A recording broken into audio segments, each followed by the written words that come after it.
Man, there's a lot of stuff that Mace and Usher know that they ain't telling about Diddy. There's a lot of stuff that they know. Can you imagine, bro? Can you really imagine? What you mean by Usher?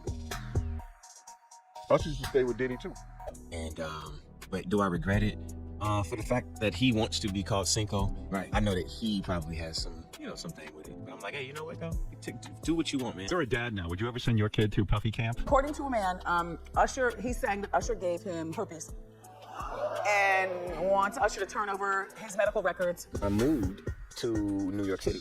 And I lived with Sean Puffy Combs for a year. That's the crazy thing. Now, that was L.A. Reid's idea, right? We're sending you New over York to City. something called Puffy Flavor Camp. There you go. To learn Flavor Camp? Yeah, Flavor that's Camp. what it was called. And you're going to go to Puff Daddy's. He's In gonna the 90s, do you understand what that's like? Puffy's place was like just filled with chicks and orgying like nonstop, right? No, not really. I mean, but hey, it was curious. I got a chance to see some things. Is Usher finally taking a stand for himself? But we come from a very homosexual era of hip-hop as well. There was a radio personality once upon a time. Her name was Wendy Williams. And she was practically burned at the stake for talking about such. And now it's all come full circle. There were many situations, none of which to talk about, but there were many situations back in the day in my career. And it's all coming full circle now. So. Several celebrities have spoken about uncomfortable experiences involving rapper Sean Diddy Combs. Chris Brown, Wendy Williams, Gene Deal, and especially Cassie, who even filed a lawsuit against him, have all shared their stories. Now, with Usher stepping forward and sharing his own experience of being influenced by Diddy at a young and impressionable age, the public is paying even closer attention. 13, what were you I saying? went there to see the lifestyle. Right. And I saw it. And it was, but I don't know if I could indulge and understand what I was even looking at. It was pretty wild. So nobody tried to, some woman didn't come along. I didn't say that. Okay. I didn't say that. What I did say is that there were very curious things taking place. And I didn't necessarily understand it. Biggie Smalls was there. Biggie Smalls was there. Lil' Kim, Craig Mack. All these people are hanging around. Yeah, man. Faith Evans, Jodeci, Mary J. Blige. They didn't know nothing about Here's this. everything you need to know. Usher first. Caught the attention of Sean Diddy Combs when he was just 14 years old.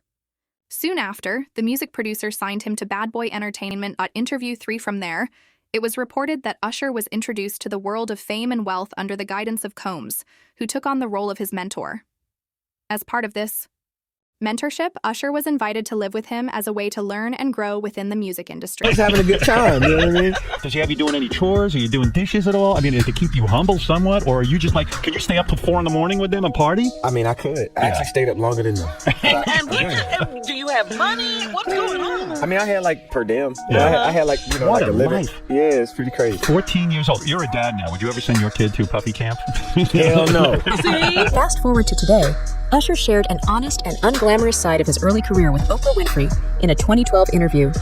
He revealed that when he was still a youngster, Combs introduced him to drugs and crazy parties. And it was hard. There were a lot of things I seen and a lot of positions I think I was put in where I had to make very, very tough decisions in my life about who I would be. I was 13 years old.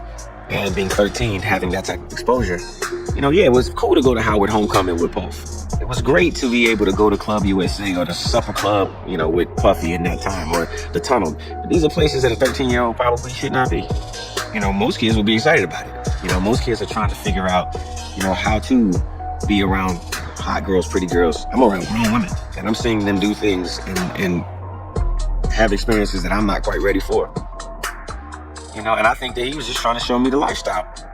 However, that's not what I was there for. I was there because I wanted a career, man. So we would fight, we would tussle. More than often, I think Puffy would say, man, you got to chill. Like, you're just a little bit too intense. You got to relax. Like, yo, man, I'm here to work, man. I ain't saying in a week. I'm 13 years old, like banging on this man as though, I am the manager. I am the spokesperson for Usher. And I'm telling him, look, you're going to put me in the studio, man. You got Biggie Smalls in there. You got Craig Mack in there.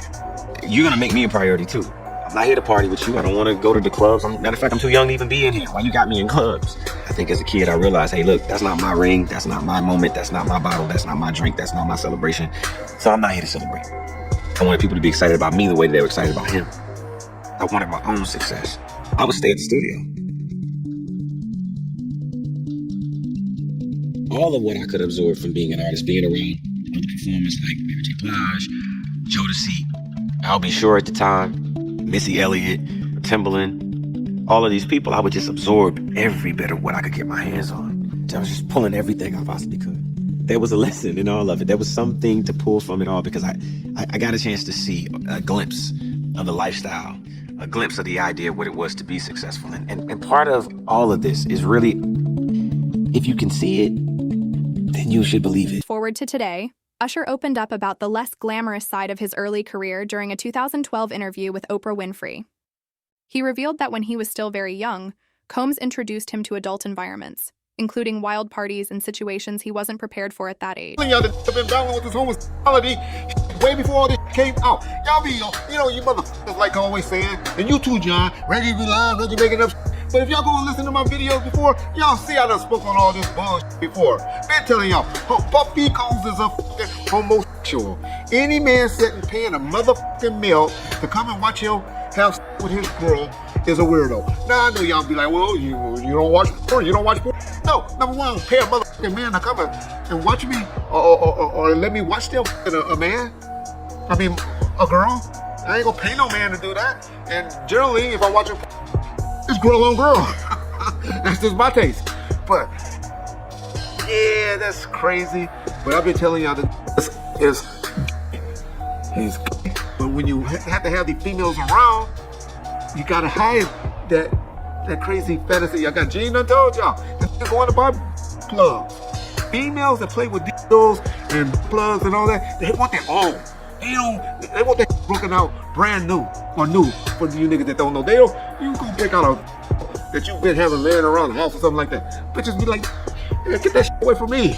You better break it out of some plastic. How I know? I used to date. Don't do that no more. I am a happily married man now. But that's how this is, y'all. That's how this goes.